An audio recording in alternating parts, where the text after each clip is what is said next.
Olá, neste vídeo nós falaremos sobre os principais pontos de destaque com relação às etapas de coleta e transporte de amostras relacionadas à pesquisa de microbiologia clínica. Bom, então a questão de solicitar o exame fica por questão do médico e, consequentemente, esse processo de solicitação também está vinculado à coleta e transporte das amostras.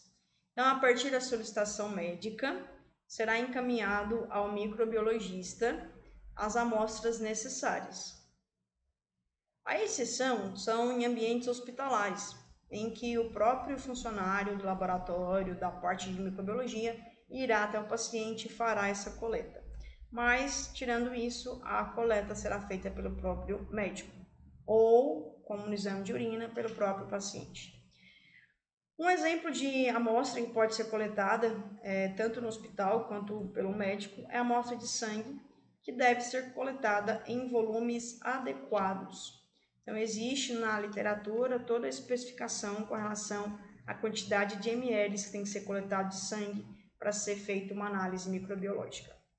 Bom, antes de tudo, é importante tanto para o profissional que fará essa coleta, assim como para o paciente, fazer a desinfecção da pele no local onde será realizada a coleta dessa amostra, seja na região da uretra, na região da pele ou em outra região.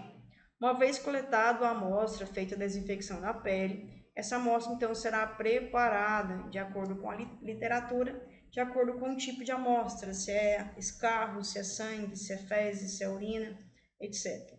Uma vez feito esse preparo, a amostra agora será incubada a 37 graus por 2, 3, 4 ou mais dias, conforme a característica da suspeita diagnóstica.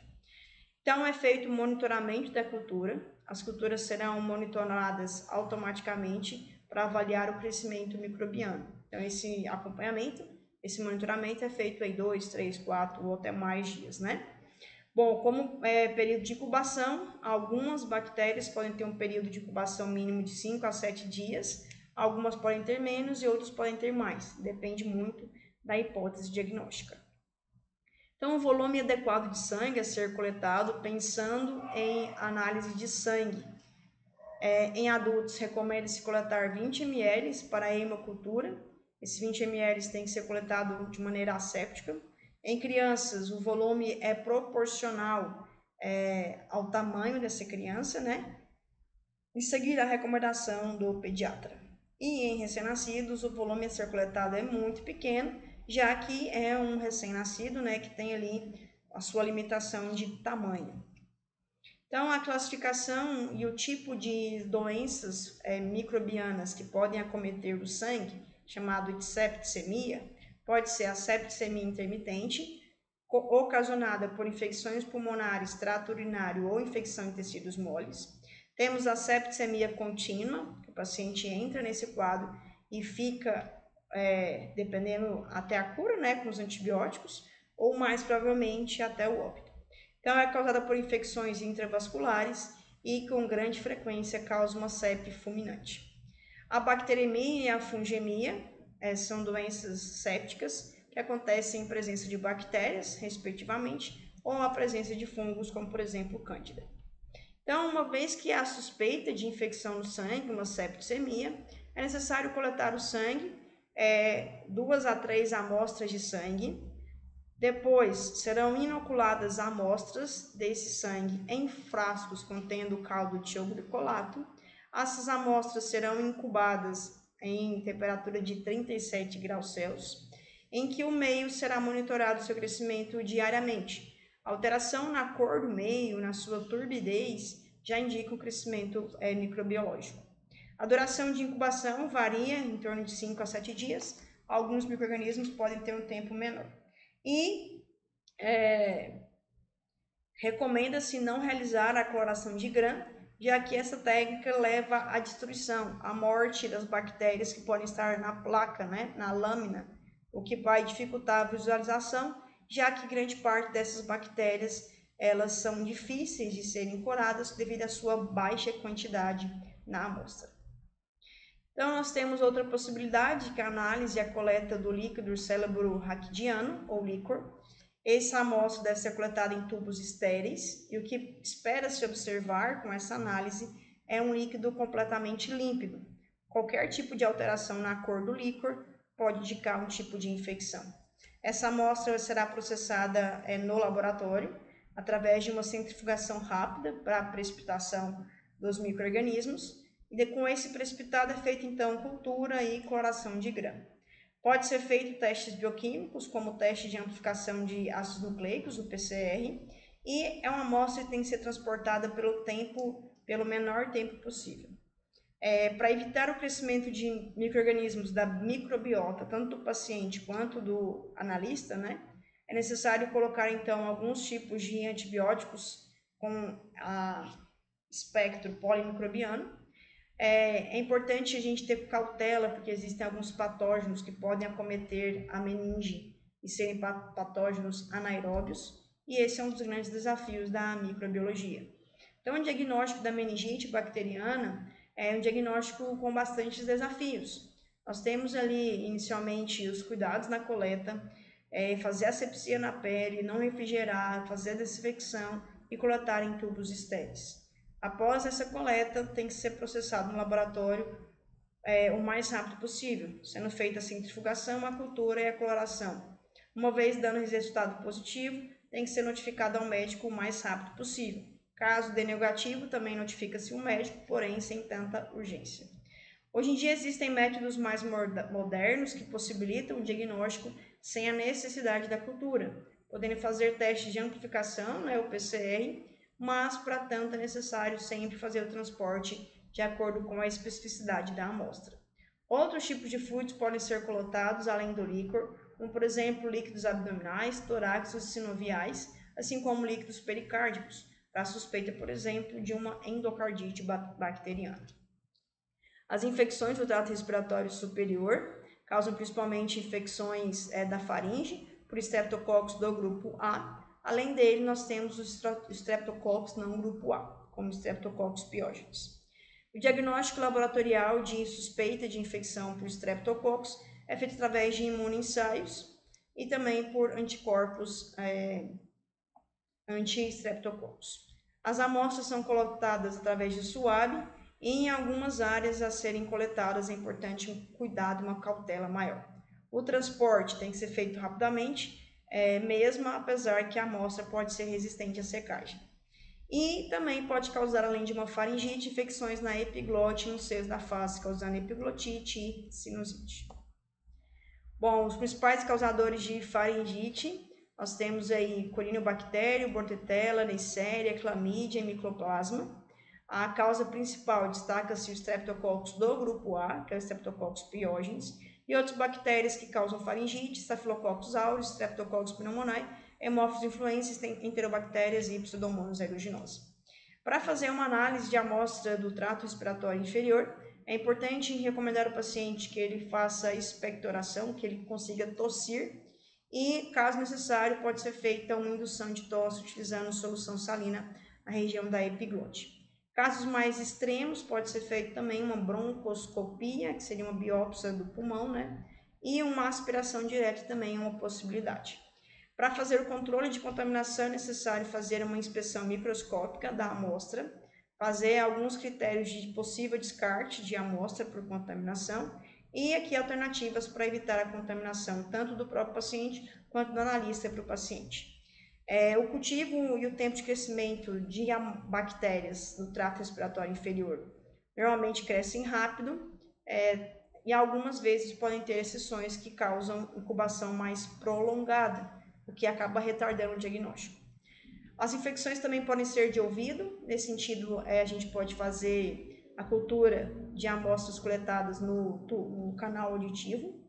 A infecção pode ser no ouvido médio, o principal causador de otite no ouvido médio é Streptococcus pneumoniae, Haemophilus influenzae e Moraxella catarrhalis.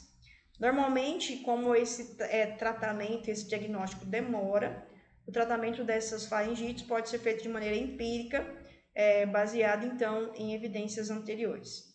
A infecção do ouvido externo é causada pela grande maioria das vezes por Pseudomonas aeruginosa, Staphylococcus aureus.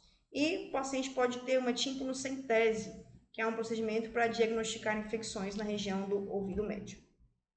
Então, as amostras serem coletadas, por exemplo, em infecções oculares, são amostras da superfície do olho a partir da coleta, né, com um suave do tipo cotonete. Em alguns pacientes é necessário aplicar anestésicos tópicos para que esse paciente consiga ficar com o olho aberto sem gerar tanto incômodo. Em algumas exceções é necessário, além de coletar essa amostra, fazer uma raspagem da córnea. As amostras intraoculares deverão ser coletadas por aspiração direta. Deverão então ser incubadas em meios de cultura de acordo com a especificidade do diagnóstico e posteriormente enviar as amostras para o laboratório, onde será feita a análise microbiológica e bioquímica. Os principais patógenos oculares, nós temos crescimento rápido, o Staphylococcus aureus, Streptococcus pneumoniae, Haemophilus influenza. De incubação prolongada, nós temos Staphylococcus coagulase negativo e eles precisam de meios especializados para Neisseria gonorreia e Chlamydia trachomatis. As amostras coletadas, então, em procedimentos que causam infecção devem ser amostras representativas do tecido também não inflamado. Deve ser feito um estudo, além de microbiológico e histológico, e uma comunicação médico-microbiologista. As feridas abertas são os principais locais que podem ter essa contaminação, principalmente por estafilococcus. Portanto, é necessário fazer a limpeza da superfície com cautela, com cuidado, e fazer a coleta de amostras de maneira mais asséptica possível para evitar a contaminação do meio. Durante a infecção por esses micro-organismos, pode ter também aspirações da bactéria do centro e aspirados da parede. Então, é importante evitar esses aspirados que podem contaminar a amostra e gerar resultados falsos positivos. A amostra de urina, essa aqui acredito eu que a grande maioria, tem contato em algum momento da vida. Então, a amostra de urina, sempre orientar o descarte do primeiro jato, já que esse primeiro jato estará completamente contaminado com as bactérias da região da uretra. Caso seja necessário, não seja possível levar imediatamente, pode ser feito um armazenamento de até 2 horas em amostras na geladeira. Então, sempre que possível, é necessário orientar o paciente a fazer um transporte rápido para evitar o crescimento de micro-organismos. E alguns podem circunvar em alguns meios, dificultando a quantificação desses micro-organismos. Então, algumas culturas para o diagnóstico de infecções sexualmente transmissíveis, culturas específicas, nós temos, por exemplo, a Neisseria e Chlamydia. Nós temos a cultura contendo agar tradicional, podendo ser de agar-sangue ou não. Nós temos também o uso do PCR para o diagnóstico de Neisseria, gonorreia e Chlamydia. O PCR oferece detecção rápida e precisa desses patógenos. Análise do Microbacterium tricófito pálido, possibilitando a análise por microscopia. E por último, a sorologia para treponema pálido, já que é muito difícil de diagnóstico por microscopia, o método sorológico é o mais eficaz para o diagnóstico de treponema pálido. Então, a análise de amostras fecais, ela pode ser feita também através do cultivo da cultura, de imunoensaios, fazendo uma coleta o mais limpa possível, mesmo sendo fezes, E é necessário guardar essa amostra em recipientes hermeticamente fechados. Sempre que possível, evitar alterações ácidas do meio, que pode dificultar essa proliferação bacteriana, e evitar também o uso de conservantes que podem inibir o crescimento dessas bactérias. Uma vez notificado o crescimento de bactérias fecais, é necessário notificar ao laboratório para que ele estabeleça procedimentos para reduzir e minimizar esses patógenos entéricos específicos, assim como para estudar mais aprofundadamente os meios de cultura mais apropriados. Então, o método ele vai depender do que você de fato quer analisar. A microscopia é útil para a visualização direta e identificação morfológica. Nós temos no ambiente hospitalar uma cultura em que o método padrão ouro para isolamento e identificação de organismos é o meio de cultura em agar e o meio de visualização em microscópio óptico. Mas nós temos meios modernos, como a detecção de ácidos nucleicos, detecção de antígenos, indicando alteração no sistema imune. Então, a coleta de amostras de bacteriologia, ela varia um pouquinho, a questão da hemocultura, Crianças, adultos, recém-nascidos. A amostra, ela, sempre que for amostra de sangue, e existe a possibilidade de ter infectado ali com bactérias do gênero Brucella, Francisella e Neisseria, é importante, então, pensar em meios diferenciais. Nós temos o leptospira, que foi observado em tubo heparinizado estéreo 5%. O líquor, ele será possível avaliar bactérias em tubos estéreis, culturas bacterianas, de micobactérias e outros.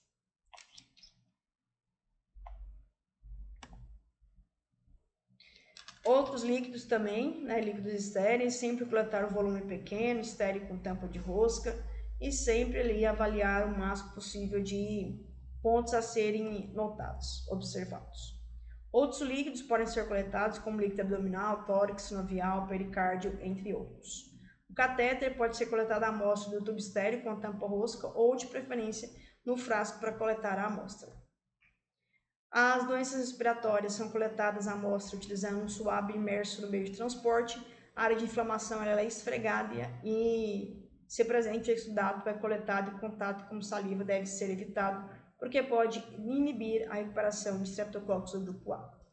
Para amostras, para a coleta de amostras de bacteriologia no sistema respiratório, na região de seios da face. Coletar a amostra de tubo ou frasco estéril de volume de 1 a 5 ml. As amostras devem ser coletadas com agulha e seringa. A cultura de nasofaringe ou orofaringe não tem valor. O espécime deve ser cultivado para bactérias aeróbias e anaeróbias. As bactérias também podem estar no sistema respiratório. Elas podem ser vias respiratórias inferiores e estar sendo transportadas com você, levando essas pulgas para diversos locais. Temos aí a observação de amostras do sistema respiratório e do ouvido, conforme mencionado anteriormente. Dos olhos também, assim como dos exudados, suave imerso no meio de transporte. Períodos e abscessos, já mencionamos, tecidos, e aqui alguns mais específicos, como análise de urina, jato médio, a uretra sendo caracterizada pela função do próprio rim e da creatinina, entre outras amostras presentes no material. Dentro dos testes que nós fazemos, temos o teste da susceptibilidade antimicrobiana, seja ele teste de diluição em caldo, meio líquido, ou teste de difusão em agar, meio sólido, onde é feito espalhamento de bactérias e observado 24 horas após a colocação de discos ou tiras, se houve ou não crescimento de micro-organismos. Então, os antibióticos de espectro estreito em infecções aeróbias, eles têm eficácia limitada nessas condições. Os aminoglucosídeos em infecções aeróbias são eficazes em infecções aeróbias devido à presença do oxigênio. Os anticorpos com alta concentração na urina para infecções anaeróbias também têm sido resposta excelente. Aqui alguns métodos de detecção para as bactérias, né? Aqui uma tabela resumindo, e é isso. Espero que este vídeo tenha sido de importância para vocês na disciplina e a gente se vê no próximo vídeo. Tchau, tchau. Fiquem com Deus.